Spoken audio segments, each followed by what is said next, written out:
Big boss Malayalam season 6 അവസാനിച്ചിട്ട് 2 വർഷത്തോടടുക്കാനായെങ്കിലും മത്സരാർത്ഥികളായിരുന്ന ചിലരെല്ലാം തമ്മിൽ ഇപ്പോഴും വാക്കുപോരും പരിഹസിക്കലുമെല്ലാം നടക്കുന്നുണ്ട്. ഇപ്പോഴും ശത്രുതയിൽ കഴിയുന്ന 3 പേർ സിജോയും സായി കൃഷ്ണയും ജിൻഡോയുമാണ്. തന്നെ തകർക്കുക എന്നത് മാത്രമാണ് സിജോയുടെയും സായി കൃഷ്ണയുടെയും ലക്ഷ്യമെന്ന് പറയുകയാണ് ഇപ്പോൾ ജിൻഡോ 1-2 ടോക്സിന് നൽകിയ അഭിമുഖത്തിൽ. എല്ലാവരും കരുതുന്നത് പോലെ സിജോ പരിശുദ്ധനല്ലെന്നും ജിൻഡോ പറഞ്ഞു.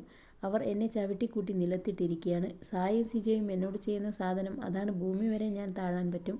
അത് കഴിഞ്ഞ് പാതാളത്തിലേക്ക് പോകാൻ ഞാൻ മാവേലിയൊന്നുമല്ലല്ലോ. സിജോയുടെ വീടിൻ്റെ പടിക്കൽ ദിവസം 4000 രൂപ കൊടുത്ത് ഒരാളെ ഞാൻ നിർത്തിയിരുന്നു.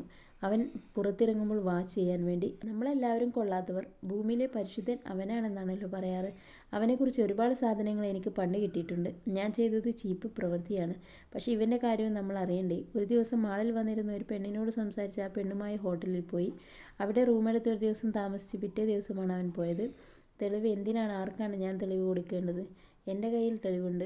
സായിയോടും സിജോയോടുമൊപ്പം ഒരുമിച്ചിരുന്ന് സംസാരിക്കേണ്ട സാഹചര്യമില്ല.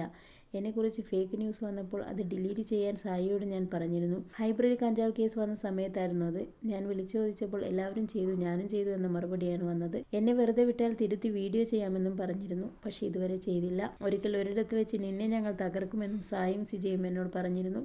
പിന്നെ എന്തിനാണ് കോംപ്രമൈസ്? ഞാൻ ജയിച്ചതിൻ്റെ അസൂയ കൊണ്ടാണ് അവർ ഇതൊക്കെ ചെയ്യുന്നത്. എനിക്ക് ഗെയിമേഴ്സായി തോന്നിയത് ജാസ്മിനെയും ഗബ്രിയെയും മാത്രമാണ്.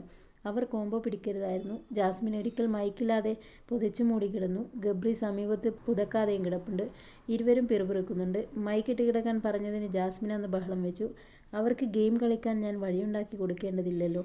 അതുകൊണ്ട് തന്നെയാണ് ജാസ്മിനോട് ഞാൻ മൈക്കിടാൻ പറഞ്ഞതെന്ന് ജിൻഡോ പറഞ്ഞു. ബിഗ് ബോസിലേക്ക് കയറും മുമ്പ് തന്നെ ഒരുപാട് അച്ചീവ് ചെയ്ത നല്ല പ്രവൃത്തികൾ ചെയ്തയാളാണ്. ഇത് ജനങ്ങളെ അറിയിക്കണമെങ്കിൽ, അതും ഞാൻ അകത്ത് നിൽക്കുമ്പോൾ അറിയിക്കണമെങ്കിൽ എൻ്റെ സോഷ്യൽ മീഡിയ പേജിലിടണം. അതിനുവേണ്ടി ഒരാളെ ഞാൻ ഏൽപ്പിച്ചു. അതിനുള്ള പൈസയും കൊടുത്തു. അത് PR അല്ല. ഞാൻ ചെയ്തത് എല്ലാവരും ചെയ്തിട്ടുണ്ട്. അതുപോലെ അമ്മ സെൻറ്റിമെൻറ്റ്സ് വെച്ച് വോട്ട് പിടിച്ച ശേഷം അമ്മയെ ഞാൻ ഒഴിവാക്കിയിട്ടില്ല. അമ്മ എനിക്കൊപ്പമുള്ള തിരുവനന്തപുരത്തെ പോലീസ് ക്വാർട്ടേഴ്സിലാണ് താമസം. എനിക്ക് അമ്മയെ വിശ്വസിച്ച് ഏൽപ്പിക്കാൻ ആരുമില്ലായിരുന്നു. അതുകൊണ്ടാണ് അവിടെ നിർത്തിയത്. അമ്മയെ ഞാൻ ഒരു ദിവസം 2 നേരം വിളിച്ച് സംസാരിക്കും.